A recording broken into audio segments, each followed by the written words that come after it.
Okay, we're going to go ahead and demonstrate how to do a Linocut.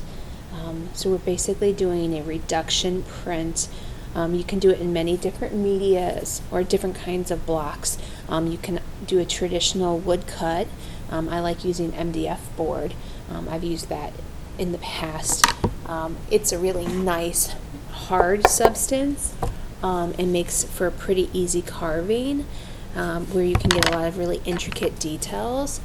One of the reasons we call it Linocut is people have done linoleum in the past, not the kind you put on floors, but another kind that has kind of this hard, rubbery sort of surface. And then you can also get some like rubber ones almost at any sort of craft store or art store. So what we're going to do is use this really soft, easy to cut kind. And one of the things I do first is to kind of plan my composition.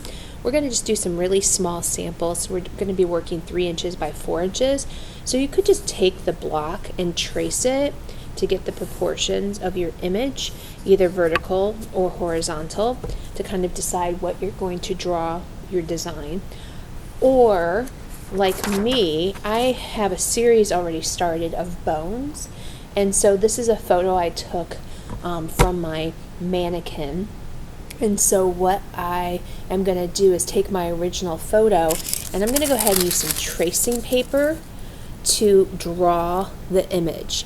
So a lot of times it's hard to see the image as you're tracing it, and so you could take it to like a light box, or you could take it to a window to go ahead and trace it.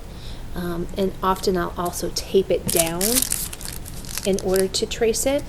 So you just want to kind of trace whatever you want to be part of your design. You could also, make some changes to this, like you could block out parts you don't want to include if it made you helpful. But I would do this even if I did my own original drawing, because it's kind of hard to erase off this rubbery substance. It kind of is smudgy, and so it makes for a nice easy transition. So what I would do is I would take this tracing that I did of my image and I would flip it upside down. Make sure I've got it going the right way. I'd flip it upside down and I'd use some tape to place it down.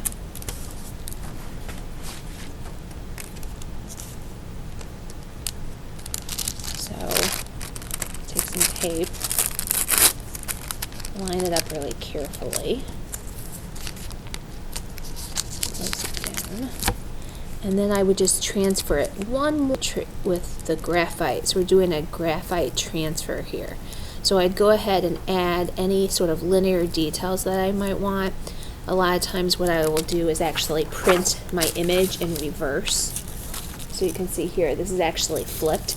I do it in Photoshop, but I also found a way to be able to do it in Google Docs. And so for my students, I put this on Canvas for you guys so that you could see how to do it. But basically, you could put it in the drawing settings, and then through actions, you can rotate the image in Google Docs. And I like this so that if I want to, I can do some mild shading in here. So I could think about like, when I'm drawing it out, where I want to put some lines. So like some of this texture that I'm tracing in right now, it would be black and it would be left as kind of shadow. So you can see how it's tracing through. I periodically look so I can see, oh, I skipped this detail, and so on. And so I would continue that process until I was completely done. So I'd have something like this. And so my design is traced out. And then what I typically like to do is I like to go in and plot what I'm going to print. And so I'll use Sharpie marker. It's kind of a pain because the Sharpie sometimes looks like it's dead. It stops working and it's hard to use. But what I'll do is I'll go in and put in the details that I'm going to want to leave as my black line. So I'm actually going to carve away everything that's not black. And you can see that I can do some thin to thick lines. So here I kind of made it thicker so that I can get that shadow. Make sure you can see it. So I can get that shadow there. I can go in and define some of this. So maybe I'm going to leave all of this. So I'll just kind of fill it in.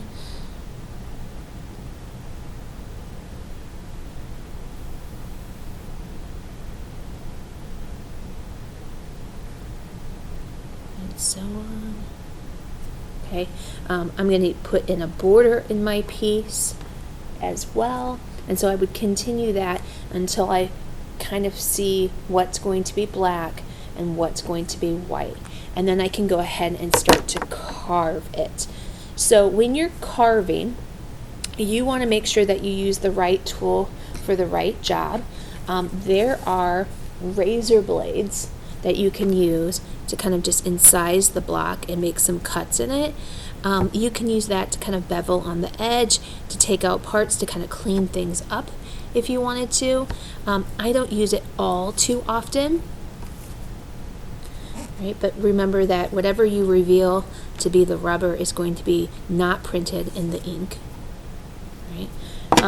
The V tool, there's two of them. There's a really tiny one and a much larger one. And so the small one is surfaces like the linoleum as well as the wood, and you can go in and get some really fine details. I find on this rubbery stuff, especially the kind that I have, it doesn't work real well. But with the larger one, I can really go in there and get some detail. So I use this for nice detailed lines.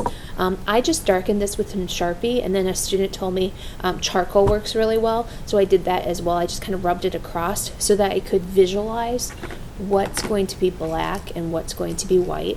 And then of course I also have my U, and this is good for after you V, right, which is very crisp, like outline the edges of things that you're going to leave black. You can go in and gouge out some thicker areas.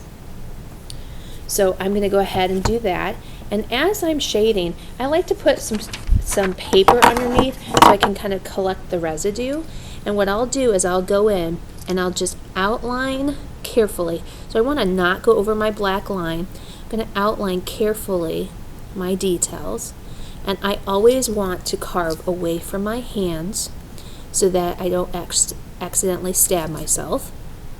And so I'll go in there, kind of carefully carve out, and then I'll use the bigger gouge to take out.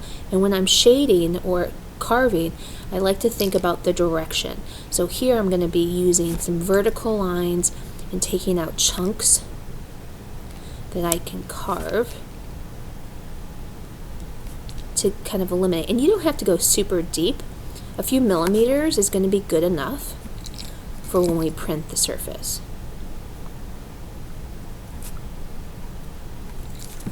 Okay.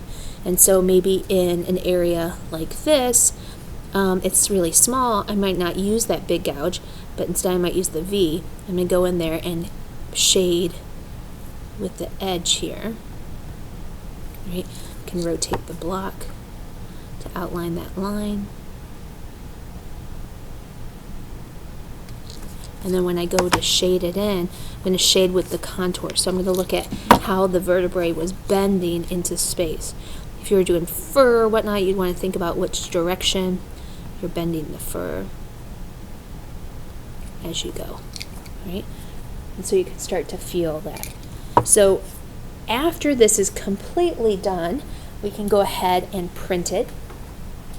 I don't have this one completely carved yet, but I have one from last year when I did this demonstration.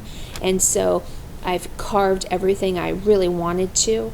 I like to test it, and so I'll often print it the first time and see if there's any areas that I need to clean up. Maybe there's areas where there's not enough definition in the face, or maybe there's not enough value changes in the background. Maybe some areas that maybe I was a little too rough in my carving that I might want to clean up. And so I'll print it and clean it, and then once it's dry, I can go back in and maybe clarify and carve more on the block so that I can get a cleaner print. I like to test it out before I'm really committed to what I have. So hopefully it helps you get started with your block. I'll do another video later on how to print the piece.